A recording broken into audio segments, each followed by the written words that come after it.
Bapak Ibu, sekali lagi kita berdoa ya. Tuhan, kami mengucap syukur buat malam hari ini. Kami percaya sekalipun kami ada di rumah masing-masing, tetapi tidak mengurangi hadirat-Mu sebab Engkau Tuhan Yehova Shammah, Tuhan yang maha hadir di setiap kehidupan kami. Berbicara buat kami Tuhan, kami siap dan rindu untuk menangkap firman-Mu. Segala kemuliaan dan hormat hanya bagi nama Tuhan selama-lamanya. Haleluya. Amin. Puji Tuhan, Shalom Bapak Ibu, seperti tema yang saudara baca di flyer ya, saya sengaja memberikan sebuah tema yang diambil dari Mazmur 23, yaitu takkan kekurangan. Sebetulnya ada banyak sekali ayat-ayat di Alkitab yang memakai kata-kata takkan kekurangan. Bukan hanya di Mazmur 23, tapi ada di beberapa ayat yang lain. Nah, malam ini saya tuh pengen cerita kenapa ya saya mengambil tema ini untuk menjadi tema yang diangkat malam ini, karena sebetulnya sederhana. Pada waktu saya lagi pelayanan di Surabaya bulan Juli yang lalu, tiba-tiba dalam sebuah perjalanan Tuhan itu tahu-tahu bicara tentang Mazmur 23. Dan Tuhan katakan, siapkan hatimu, siapkan dirimu, dan siapkan anak-anakku untuk menghadapi hari-hari ke depan. Tiba-tiba Mazmur 23 itu dimunculkan oleh Tuhan begitu kuat. Itu ceritanya Bapak Ibu. Dan pada waktu saya dengar Mazmur itu, saya ini merasa heran karena gini, biasanya Tuhan itu kalau memberikan pesan untuk tahun depan,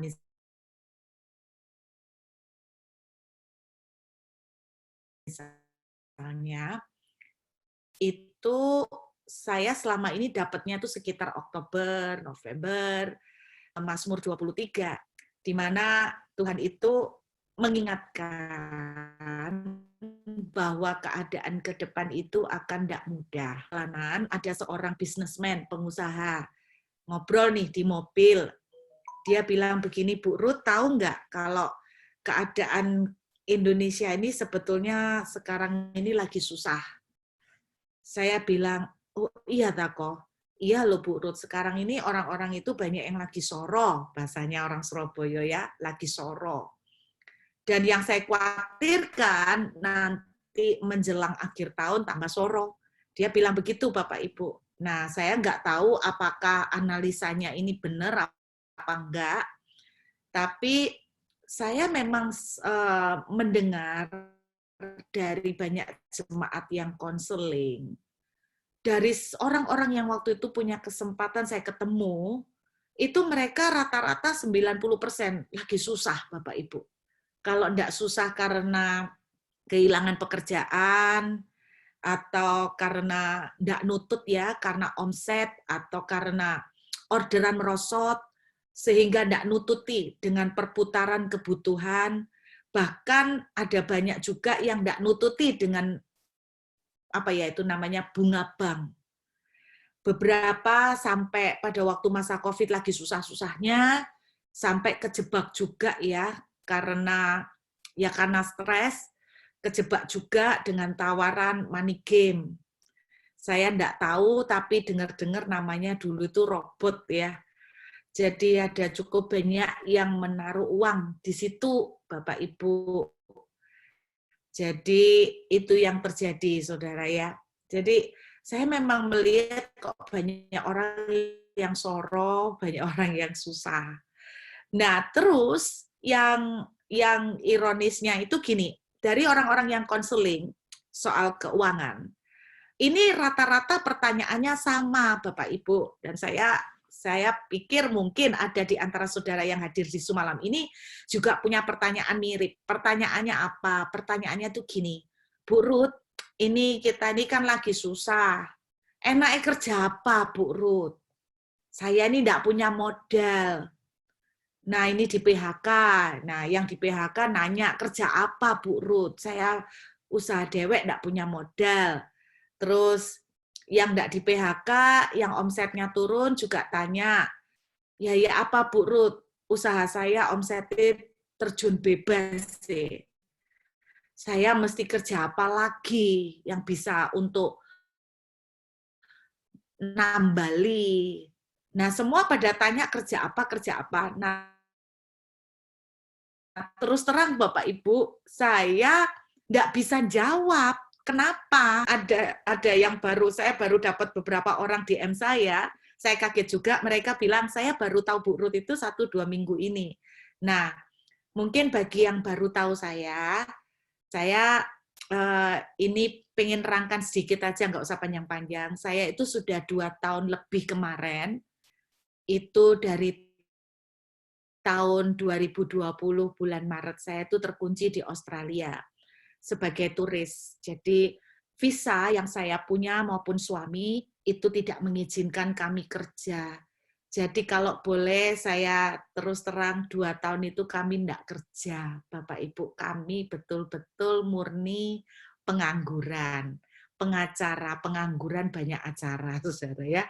Jadi benar-benar tidak punya kerja. Bukan karena malas, kami mau kerja, tapi visanya melarang. Kalau kami main cara belakang, nekat dengan ilegal, wah khawatirnya dideportasi, urusannya panjang. Jadi selama 2,5 tahun enggak kerja sama sekali. Nah yang heran itu begini, ketika orang-orang itu tanya, kerja apa Bu, enak Ibu? Nah tadi juga banyak yang DM saya, Bu kerja apa Bu? Semua mirip, kerja apa sampai hari ini tuh tanyanya sama. Sekali lagi Bapak Ibu, saya juga enggak tahu mau kerja apa. Lah kalau saya sudah tahu dari 2,5 tahun yang lalu, saya sudah kerja Bapak Ibu. Tapi saya tuh bersyukurnya gini, kalau saya sharing tentang takkan kekurangan, saya itu bukan mengajak Bapak Ibu untuk enggak kerja, tidak. Kalau Anda punya kesempatan dan Anda bisa kerja, ya harus kerja. Sebab kalau enggak kerja, jangan makan, kata Alkitab. Tetapi saya mau sharing apa yang menjadi kunci, sehingga selama 2,5 tahun ini, puji Tuhan, kami itu goal. Artinya itu kami ya bertahan hidup, bukan hanya bertahan hidup, bahkan waktu saya balik ke Surabaya, banyak yang bilang saya kok tambah gemuk ya, katanya gitu. Jadi, saudara, saya cuma pengen sharing tentang kunci, karena gini, bagaimanapun, pada satu titik, apa yang kita andalkan, tidak bisa lagi kita andalkan. Contoh, tadinya orang-orang yang punya pekerjaan travel, merasa aman, merasa nyaman, karena travel waktu itu lagi booming. Tiba-tiba dengan COVID, tahu-tahu hancur semuanya, terjun bebas. Betul? Bukan hanya travel, banyak pekerjaan-pekerjaan yang tahu-tahu kena COVID, mengalami terjun bebas juga. Artinya, kalau Anda mengandalkan pekerjaan yang tadinya aman, suatu saat bisa tidak aman. Makanya Alkitab itu bilang segala sesuatu di dunia ini bisa tergoncangkan. Ya, ngandalkan tabungan juga ada batasnya. Berapa banyak tuh jemaat yang konseling dan mereka itu cerita bahwa 2 tahun ini mereka kehilangan pekerjaan dan mereka bertahan dengan tabungan dan tinggal tunggu waktu itu habis. Mau sampai kapan? Ngandalkan warisan, iya kalau dapat. Kalau enggak malah sakit hati dan kepahitan. Enggak ada yang bisa kita andalkan. Nah, malam ini ada satu ayat emas yang ingin saya bagikan pada Bapak Ibu. Sebetulnya bukan dari Mazmur 23, tapi dari Mazmur yang lain. Saya mengajak kita membuka Mazmur pasal yang ke-34. Mazmur pasal 34.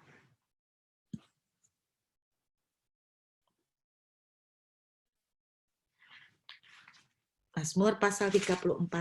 Kita lihat ayat yang ke-11. Mazmur 34 ayat yang ke-11. Saya akan membacakan buat saudara ya. Singa-singa muda merana kelaparan. Tetapi orang-orang yang mencari Tuhan tidak kekurangan sesuatu pun yang baik. Nah, kalau di Mazmur 23 ayat 1, Tuhan gembalaku takkan kekurangan aku. Nah, di sini ada ketambahan kalimatnya. Tidak kekurangan sesuatu pun yang baik. Jadi semua yang baik-baik kita tidak akan kekurangan. Nah, ayat 11, kalimat pertama dituliskan begini. Singa-singa muda merana kelaparan. Kalau singa muda itu bicara tentang potensi dan kekuatan yang lagi puncak-puncaknya. Sebetulnya tidak mungkin, Bapak Ibu, namanya singa muda itu sampai kelaparan. Karena dia bisa kerja cari makan. Dia kekuatannya ada. Dia potensinya besar. Nah, kalau singa tua, mungkin nggak bisa makan karena giginya rontok, ompong. Mungkin tenaganya sudah nggak mumpuni. Intinya dari kepala sampai ke kaki itu dia memang nggak punya potensi. Jadi bisa sangat mungkin untuk ngalamin kelaparan. Tapi kalau singa muda itu enggak mungkin. Tapi kok bisa singa muda sampai kelaparan? Berarti makanannya yang enggak ada, kan gitu. Mangsanya enggak ada. Mungkin ada tapi sembunyi di mana enggak ketemu. Nah, ibaratnya kemarin ini banyak orang-orang yang ngalamin kayak singa muda. Termasuk saya. Tenaga ada. Waktu ada. Tapi nggak ada yang bisa tak kerjain karena saya terikat dengan hukum yang nggak membolehkan saya kerja. Jadi tidak bisa apa-apa, mati kutu. Ada banyak orang-orang yang kemarin-kemarin ini, bahkan mungkin sampai sekarang, tenaganya ada, Bu, niat untuk kerja. Tapi kerjaannya yang nggak ada. Kerjaannya butuh orang yang punya modal, saya nggak punya modal, berarti kan nggak bisa. Atau kerjaannya menuntut umur yang masih muda sekarang, sedangkan umur saya sudah berapa. Jadi intinya, tapi niat mau ada. Tenaga masih oke lah. Nah, ini yang dialamin seperti singa muda, Bapak Ibu. Jadi kalau singa muda sampai merana kelaparan, berarti keadaannya parah. Nah, Mazmur 34 memberikan sebuah rahasia yang kelihatannya sederhana. Tuhan bilang begini, tidak akan kekurangan loh. Jadi waktu singa muda sehebat itu potensinya, kekuatannya sangat lagi puncak-puncaknya. Tapi bisa kelaparan, tapi Tuhan bilang begini, orang yang mencari Tuhan tidak akan kekurangan yang baik. Berarti kalau bahasa sederhana saya itu gini, orang yang cari Tuhan tidak akan sampai kelaparan. Termasuk kan, karena makan juga sesuatu yang baik. Berarti kalau boleh saya terjemahkan lagi juga, orang yang mencari Tuhan tidak akan sampai kekurangan. Betul ya? Orang yang cari Tuhan tidak akan sampai kekurangan pemasukan. Orang yang cari Tuhan tidak akan sampai kekurangan makanan. Orang yang cari Tuhan tidak akan sampai kekurangan penghasilan. Berarti jawabannya gampang. Kalau saudara dan saya sampai kekurangan, berarti kita tidak cari Tuhan. Loh kan gitu toh. Ini ayatnya simple loh. Jadi saya hari ini mengutip yang sederhana aja, tapi mudah-mudahan bisa dipraktekkan. Jadi orang yang mencari Tuhan tidak mungkin akan kekurangan. Kalau sampai kita kekurangan, nggak bisa bayar listrik, nggak bisa bayar uang sekolah anak, mohon maaf nih Bapak Ibu ya, nggak bisa sampai kelimpungan, sampai untuk makan, sampai harus puasa-puasa, berarti sederhana, kita tidak melakukan Mazmur 34 ayat 11, yaitu mencari Tuhan. Nah, ngomong soal mencari Tuhan, Bapak Ibu, saya ini dari dulu selalu kepengen kalau khotbah itu, jemaat itu gini loh, setelah selesai dengar saya khotbah itu jemaat enggak gini, terus ya apa Bu Ruth gitu loh. Karena itu yang dulu sering saya alamin gitu loh, ketika mendengar pendeta khotbah, terus saya tuh bertanya gini, loh terus prakteknya itu kayak apa? Aplikasinya tuh saya mesti gimana? Nah, malam ini saya mau membedah kata mencari Tuhan. Ketika saya bedah asal kata dari mencari Tuhan, kata mencari Tuhan ini kalau boleh saya terjemahkan itu dengan bahasa bebas ya, dengan bahasa bebas. Kalau bahasa Inggrisnya bilang begini, seeking with care, mencari dengan perhatian. Kalau boleh saya rangkum dari beberapa pengertian dari kata mencari Tuhan di bahasa aslinya, itu adalah begini. Mencari Tuhan, mendatangi Tuhan, tanpa menyerah, mendatangi Tuhan terus-menerus dengan konsisten dan penuh perhatian. Saya ulangin, mendatangi Tuhan terus-menerus, tidak berhenti, tetap konsisten dengan penuh perhatian sungguh-sungguh. Itu kata mencari Tuhan. Maksudnya gimana? Maksudnya gini,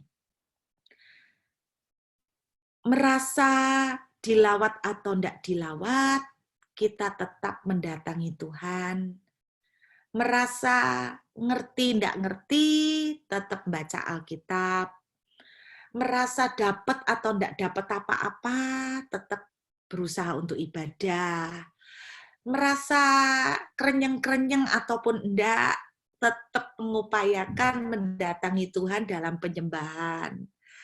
Badan atau mood lagi males, tetap berusaha untuk mendatangi Tuhan dalam penyembahan. Lagi kepengen atau enggak kepengen menyembah Tuhan. Walaupun lagi enggak mood, tetap menyembah Tuhan. Jadi intinya mencari Tuhan itu mendatangi Tuhan dalam berbagai bentuk dengan terus-menerus secara konsisten, dengan penuh perhatian. Jadi artinya males enggak males, tetap belajar nyembah. Ngerti enggak ngerti, tetap digempur baca Alkitab. Suka enggak suka, terus datang ibadah. Bawaan hujan, enggak hujan, ya terus datang menghampiri Tuhan. Jadi artinya mood atau enggak mood, hati ini lagi sumpek atau enggak sumpek, tetap dipaksa, karena arti mencari Tuhan itu dengan care. Care itu artinya dengan sungguh-sungguh. Tetap dipaksa untuk menyembah Tuhan walaupun sumpek. Walaupun sumpek tetap nyembah Tuhan. Walaupun stres tetap nyembah Tuhan, walaupun susah tetap nyembah Tuhan. Tetap sembahyang. Nah, pertanyaan saya adalah begini. Adakah kita itu melakukan ini dengan konsisten? Jangan-jangan yang kita lakukan adalah bahwa ketika kita itu sumpek, kita itu males baca Alkitab, kita itu lagi males untuk sembahyang karena sumpek, Bu. Nah, terus kita mandek, kita menyerah, kita lebih diem, ketap-ketip, mikirin, ya apa ya enak ya, jalannya gimana ya. Seperti itulah. Ataukah yang kita lakukan adalah kita lebih banyak waktu sumpek itu sambat, mengeluh. Terus kemudian kita tuh ngomong gini, kok kayak gini ya? Kok seperti ini ya? Nah, terus-menerus mencari, mendatangi Tuhan Nah, salah satu faktor mendatangi Tuhan, nah yang harus kita tahu adalah datang kepada Tuhan. Alkitab bilang begini, datanglah kepada Tuhan dengan sorak-sorai, dengan syukur. Nah, artinya begini, sumpek enggak sumpek tetap datangin Tuhan dengan syukur.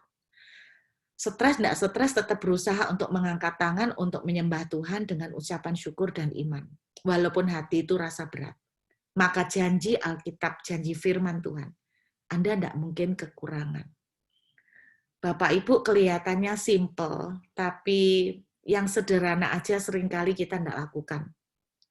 Selama 2,5 tahun ini, di mana saya dan suami ketika terkunci di sini, saya itu nggak ada kerjaan sama sekali.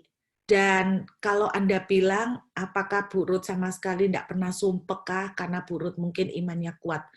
Terus terang, enggak Bapak Ibu. Karena maksudnya bukan seperti itu. Saya manusia normal yang bisa sumpek. Saya manusia normal yang sangat bisa down. Cuman kalau di depan jemaat kan nggak diketok, no. Sebab kalau pendeta, kalau ngetok, no, kata nih, wah pendeta kok malah nggak menguatkan jemaat, kok malah sambat, ya kan?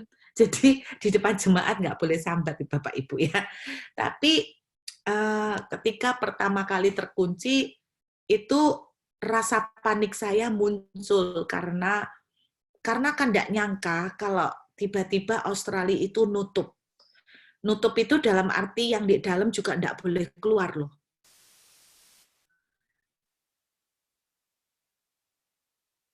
Jadi saya yang di dalam nggak boleh keluar, gitu. Dan kalau nanti beberapa bulan kemudian boleh keluar, kalau saya mau keluar, berarti saya harus siap-siap untuk terpisah dari anak-anak. Jadi itu nggak mungkin saya lakukan, akhirnya saya memutuskan untuk tetap tinggal di dalam Australia. Dan saya shock Bapak Ibu karena nggak siap. Nggak siapnya gimana? Nggak siapnya karena, nah ini karena gaptek ya, kurang memanfaatkan teknologi. Sehingga saya punya ATM,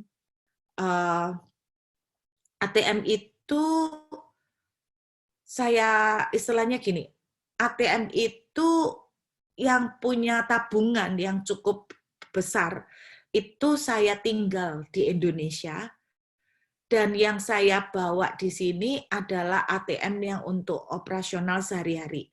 Dan ternyata yang saya lupa adalah karena tidak saya konekkan dengan mobile banking atau klik, sehingga saya nggak bisa akses itu rekening.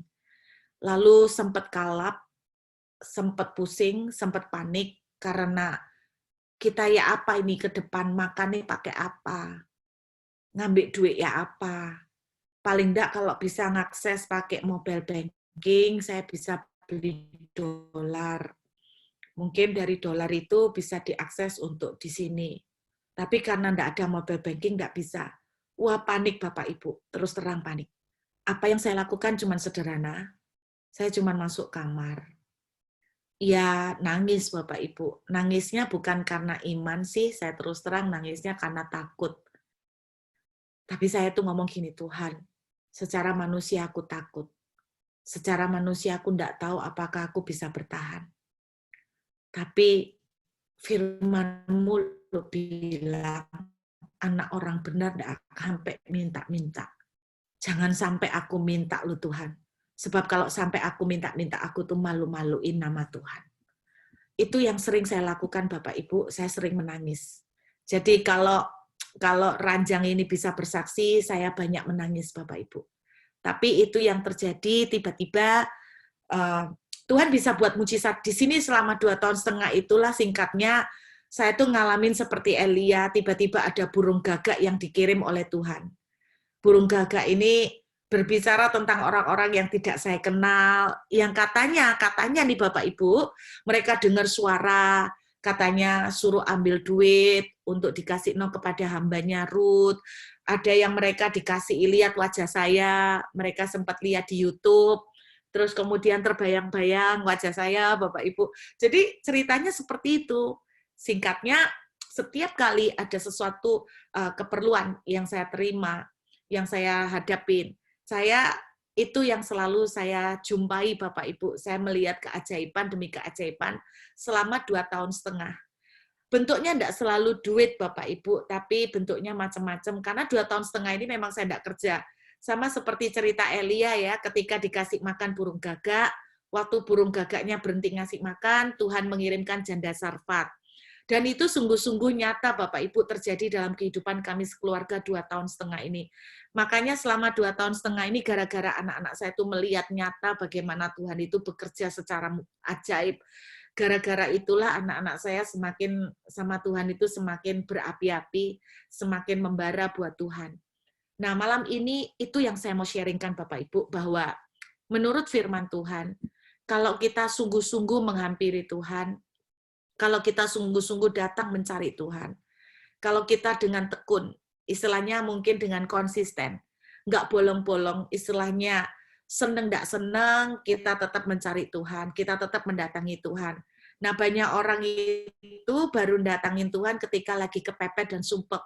Jadi itu sudah telat, Bapak Ibu, menurut saya sudah kelamaan. Jadi artinya lagi seneng juga cari Tuhan, bisa ngangkat tangan nyembah, lagi susah juga mengangkat tangan menyembah.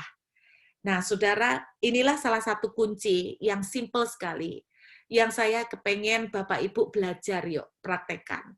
Mari, kalau kita mau mengalami yang namanya kita tidak kekurangan, maka kita bisa melakukan, yaitu kita bisa terus tekun, datengin Tuhan lah Bapak Ibu. Jangan datang ke Tuhan itu waktu kepepet karena udah telat. Ibaratnya saudara itu baru mulai, udah terlambat. Jadi, mulai dari hari ini ketika saudara itu belum kepepet, puji Tuhan, kalau saudara diberkati, haleluya, saudara mari datengin Tuhan. Nah, itu kunci pertama, terus-menerus tekun mencari Tuhan.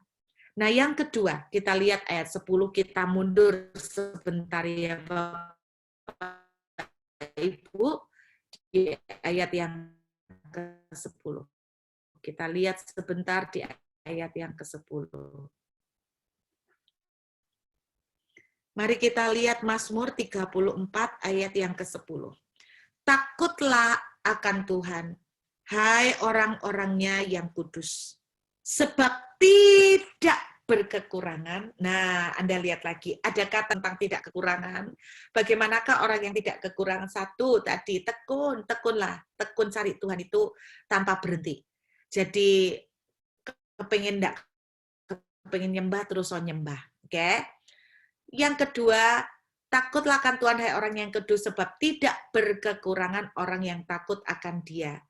Izinkan saya memakai sebuah terjemahan bahasa Inggris, Bapak Ibu, yang saya sangat kaget. Sebetulnya, kenapa saya taruh ini di poin yang kedua, karena ini sudah masuk juga di poin yang pertama sebetulnya. Nah, poin yang kedua, terjemahan bahasa Inggrisnya ini begini, dengarkan ya Bapak Ibu ya. Worship God if you want the best. Sembahlah Tuhan kalau kamu mau menginginkan yang terbaik. Lalu kalimat setelah itu, yang bahasa Indonesia menerjemahkan tidak kekurangan orang yang takut akan Dia. Itu terjemahan bahasa Inggrisnya, salah satunya begini. Worship, open doors to all His goodness. Penyembahan akan membuka semua, bukan satu, semua pintu-pintu kebaikan Tuhan. Pintu-pintu kebaikan Tuhan.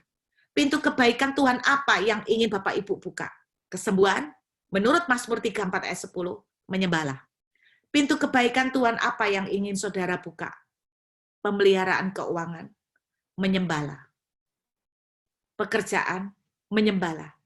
Karena kata Mazmur 34 ayat 10, penyembahan itu akan membuka semua, bukan satu, semua pintu-pintu kebaikan Tuhan. Amin, saudara. Jadi, sebetulnya ini simpel, Bapak Ibu, tapi orang Kristen tuh kadang-kadang minta yang kompleks, minta yang ruwet. Yang simpel ini sederhana sekali. Jadi, dua hal yang pengen saya bagikan simpel, dan saya percaya ini sangat bisa dipraktekkan. Selama 2,5 tahun ini kami berjalan dari mujizat kepada mujizat.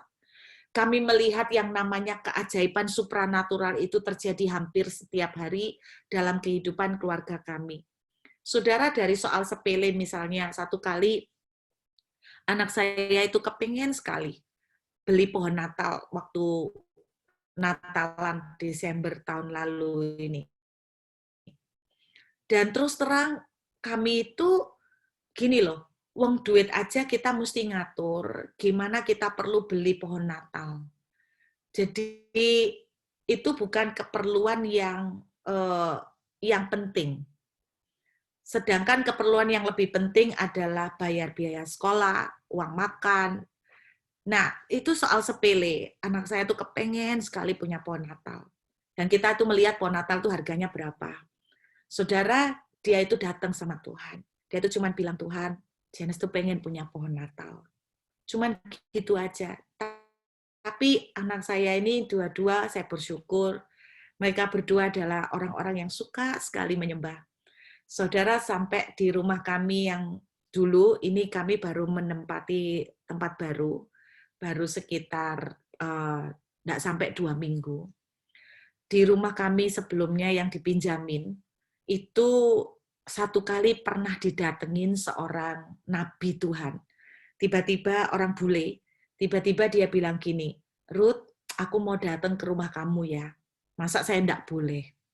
Saya ngerasa Tuhan itu suruh saya untuk datang ke rumah kamu untuk mengurapi kalian sekeluarga. Wah, apalagi dia datang untuk mendoakan. Kapan lagi Bapak Ibu? Dengan senang hati.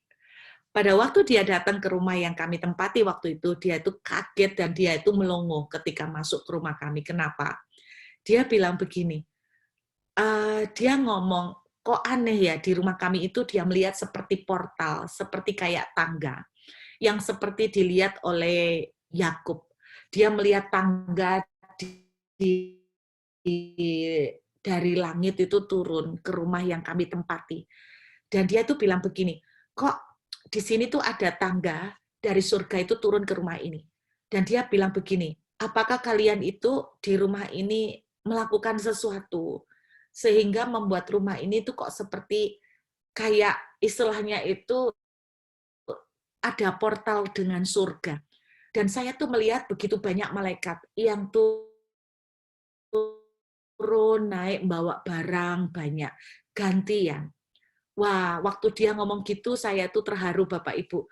Nggak heran ya kalau selama kami tinggal di sana, memang selama ini kami melihat banyak sekali keajaiban demi keajaiban terjadi hampir tiap hari. Ternyata portal surga ada di rumah itu, saudara. Jadi pada waktu kami tuh dia datang dan dia bilang begitu, saya itu sadar begini, di rumah itu kami sekeluarga tuh sering banget menyembah.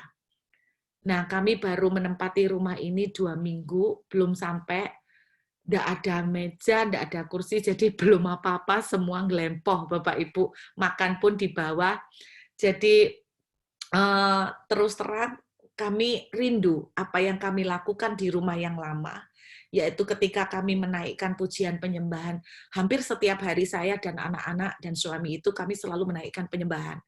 Dan itu tanpa disadari ketika kita menyembah. Salah satu pintu yang ajaib yang saudara perlu tahu akan dibuka, yaitu pintu surga. Kalau pintu surga terbuka, Anda jangan remehkan. Apapun bisa terjadi. Saya mau akhiri dengan satu ayat. Yuk kita lihat Yesaya. Kita baca Yesaya. Kita lihat pasal yang ke-6.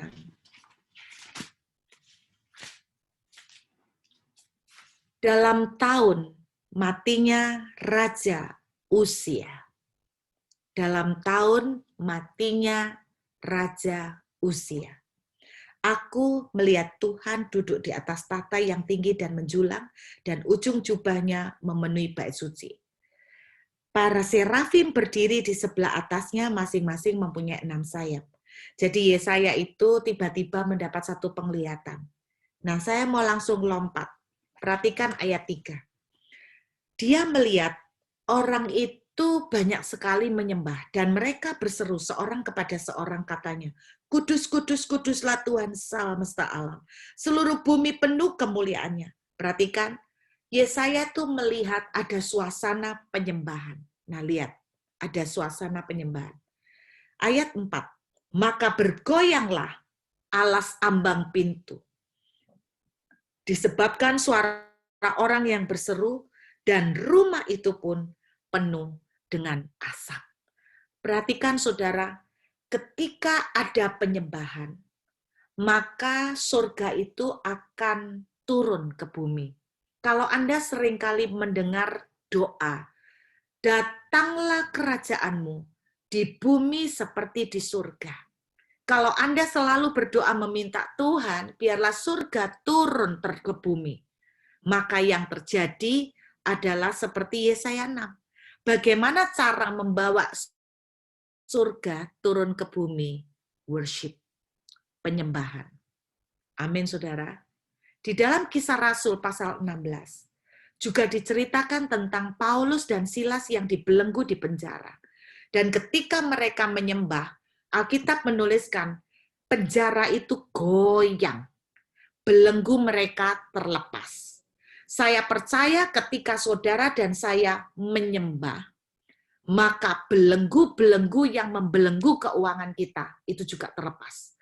Belenggu-belenggu yang merantai berkat saudara dan saya itu juga akan terlepas. Belenggu-belenggu yang menahan berkat saudara dan saya itu akan terlepas. Kuncinya adalah menyembah. Penyembahan akan membuka pintu-pintu kebaikan Tuhan. All doors of His goodness. Worship open doors of all His goodness. Penyembahan membuka pintu-pintu semua kebaikan Tuhan. Jadi 2 poin yang saya mau sampaikan pada Bapak Ibu, Anda tolong tangkap baik-baik. Sampai akhir tahun, Indonesia sekarang masih inflasi. Mungkin ada yang nggak kerasa, puji Tuhan. Tapi yang mulai kerasa, kita mulai ngelihat harga barang naik terus. Nah, itu inflasi, saudara. Oke? Dan dengarkan, inflasi mungkin akan masih terus berlangsung. Tetapi saya percaya, orang yang tekun terus mendatangi Tuhan. Baik bentuknya baca Alkitab, baik bentuknya nyembah, baik bentuknya ngobrol sama Tuhan. Walaupun sumpah tetap mendatangi Tuhan, ngobrol sama Tuhan, bicara dengan Tuhan. Dengan iman, dengan syukur, bukan ngomel, bukan berontak. Mendatangi Tuhan terus. Dan yang kedua, mengucap penyembahan, menaikkan penyembahan. Maka ayat firman Tuhan mengatakan, kita tidak akan kekurangan. Saudara coba, sederhana, tapi bisa dilakukan. Anda coba. Dan itu yang menjadi kunci yang saya lakukan selama 2 tahun. Bapak Ibu, saya tidak pernah minta orang. Saya juga tidak pernah pengumuman sama orang. Apa yang saya lakukan, saya banyak di kamar, saya bersujud tersungkur, saya menaikkan tangan menyembah, saya memuji Tuhan. Walaupun dengan air mata, saya nggak mau menghujat Tuhan, saya nggak mau ngomel sama Tuhan, saya nggak mau ngolok-ngolok Tuhan dengan pemberontakan. Saya tetap mendatangi Tuhan, terus tekun mendatangi Tuhan. Kata mencari Tuhan kan bukan berarti memberontak, berarti tekun mencari Tuhan, tekun mendatangi Tuhan dengan syukur, dengan harapan, dengan iman. Teruslah bernyembah, teruslah beribadah, teruslah mencari Tuhan, teruslah mendatangi Tuhan, teruslah mengucap syukur, teruslah baca Alkitab, teruslah naikkan penyembahan, teruslah percaya, walaupun doa belum dijawab, teruslah berdoa, teruslah deklarasikan iman, walaupun belum dijawab, teruslah katakan kata-kata positif, walaupun belum melihat perubahan, teruslah ucapkan kata-kata yang indah, walaupun belum melihat kesembuhan atau pemulihan. Maka Anda akan melihat tidak akan kekurangan sesuatu pun yang baik. Amin Bapak Ibu. Mudah-mudahan renungan firman yang sederhana dan bisa dipraktekkan ini betul-betul akan diterapkan oleh saudara dan saya semuanya. Yuk kita menghampiri Tuhan beberapa saat ini. Mari kita datang kepada Tuhan. Haleluya. Masih adakah Pak Fran atau sudah cabut? Udah live, Bu. Oke, Pak Frannya udah live ya. Oke, yuk kita menghampiri Tuhan. Terima kasih Tuhan.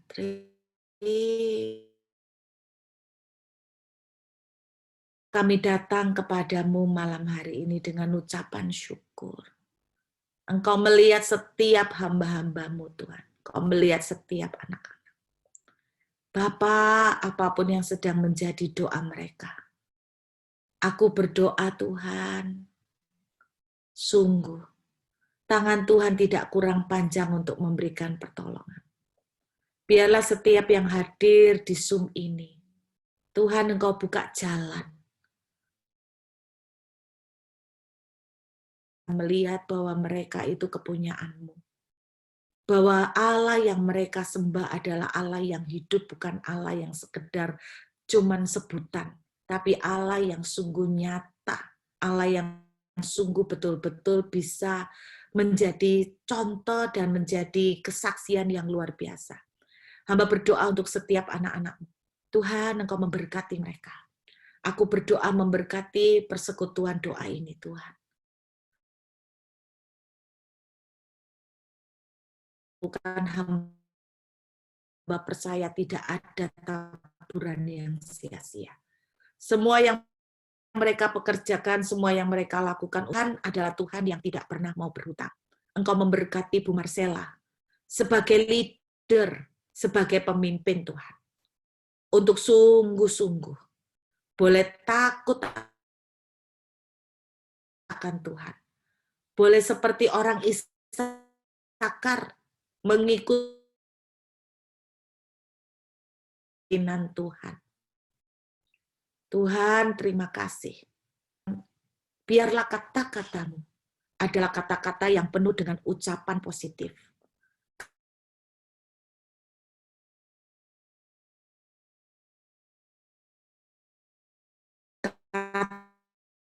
Kata-kata syukur, kata-kata berperang seperti seorang raja. Seorang raja itu berperang dengan otoritas. Apa sih yang dilakukan oleh seorang raja? Seorang raja kalau perang itu begini. Serbu, serang, belok kanan, belok kiri, masuk di pelataran, masuk di lorong-lorong. Barisan depan lakukan ini. Itulah peperangan seorang raja. Yang artinya level peperangan seorang raja adalah dengan memakai deklarasi perkataan.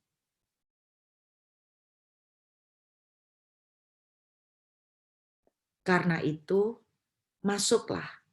Ada bagian yang Tuhan lakukan, tapi ada bagian yang kita lakukan. Salah satu penggenapan, datanglah kerajaan di bumi seperti di surga, jadilah di bumi seperti di surga. Doa yang mengatakan apa yang kamu ikat di bumi akan terikat di surga, salah satu cara untuk melakukannya adalah dengan mulailah deklarasi. Deklarasikan. Deklarasikan kesembuhan. Deklarasikan untuk keluarga. Deklarasikan untuk gereja. Deklarasikan untuk kota. Deklarasikan. Saya nggak ngerti, tapi Tuhan perintahkan untuk ibu lebih memakai kata-kata untuk deklarasi firman. Karena itu, jangan pakai kata-kata untuk hal yang sia-sia. Deklarasikan positif. Deklarasikan kata-kata iman. Deklarasikan kata-kata yang membangun. Maka apa yang kau ucapkan, itu yang engkau akan ikat di bumi. Terima kasih Tuhan. Terima kasih. Saya nggak tahu apakah ada di antara saudara yang bernama Pak Hendra. Saya cuma menangkap. Pak Hendra, Tuhan akan memberikan strategi kepada Anda. Apa yang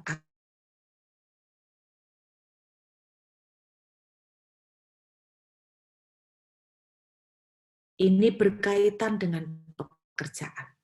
Tuhan akan memberikan strategi tentang apa untuk pekerjaan Anda. Karena itu banyaklah spend waktu, banyaklah sediakan waktu untuk datang dalam hadirat Tuhan. Sebab tidak mungkin kita akan menangkap strategi Tuhan kalau kita tidak pernah spend waktu di dalam menaruh strategi yang berhubungan dengan pekerjaan. Entah Anda disuruh mengimport, mengekspor, saya tidak ngerti. Tetapi nanti itu akan sampai satu level pekerjaan Anda itu akan entah dikirimkan atau didatangkan, pokoknya sampai melewati batas daerah. Itu yang saya tangkap. Dan saya cuma menyampaikan apa yang saya terima, dan Anda terima aja dulu. Aku berdoa buat yang namanya Lena. Persiapkan dirimu, sebab Tuhan akan memberikan jubah baru kepadamu. Jubah berbicara tentang promosi, berbicara tentang kenaikan level, berbicara tentang kenaikan status, kenaikan jabatan, kenaikan posisi. Saya tidak tahu kenaikan apa yang Tuhan akan lakukan buat Anda. Tapi tangkap aja. Terima kasih Tuhan. Thank you Jesus. Aku berdoa untuk yang namanya thank you Jesus. Saya nggak ngerti apakah ada di antara saudara yang bernama Lili. Tapi saya melihat tangan yang namanya Lili ini kok diurapi.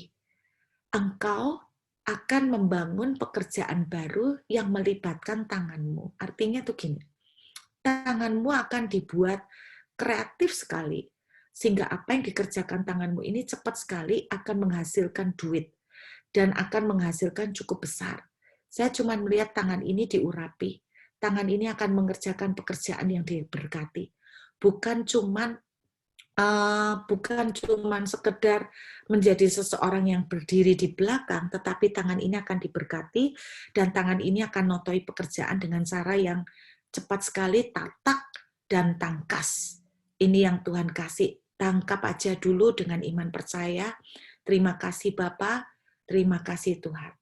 Saya menangkap untuk yang namanya Albert. Saya cuma melihat ada strategi yang Tuhan perlihatkan untuk pekerjaan Anda.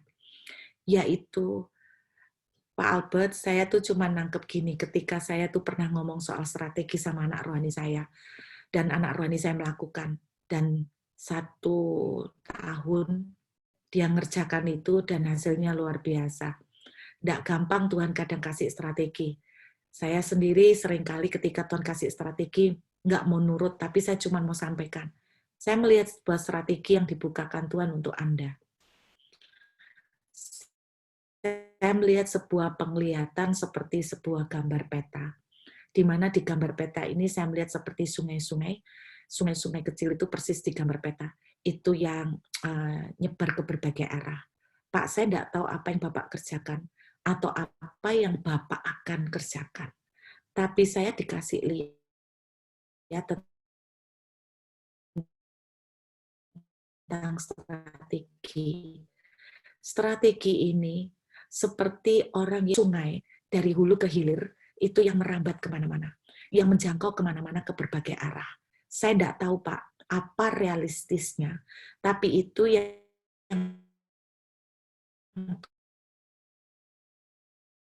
Tuhan kasih. Sama seperti ketika Tuhan bicara dengan Goliat, pakai apa yang di tangan, saya juga nggak tahu. Tapi intinya, ini strategi kerjaan yang akan membawa Bapak betul-betul pada blessing yang amazing, yaitu pekerjaan itu akan dibikin dengan cara seperti alur sungai ini, dari hulu ke hilir. Merambat kemana-mana, sampai mungkin kelihatan salurannya itu kecil-kecil, tapi sampai kemana-mana.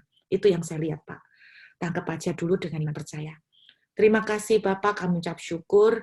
Meteraikanlah firman-Mu malam hari ini menjadi rema dan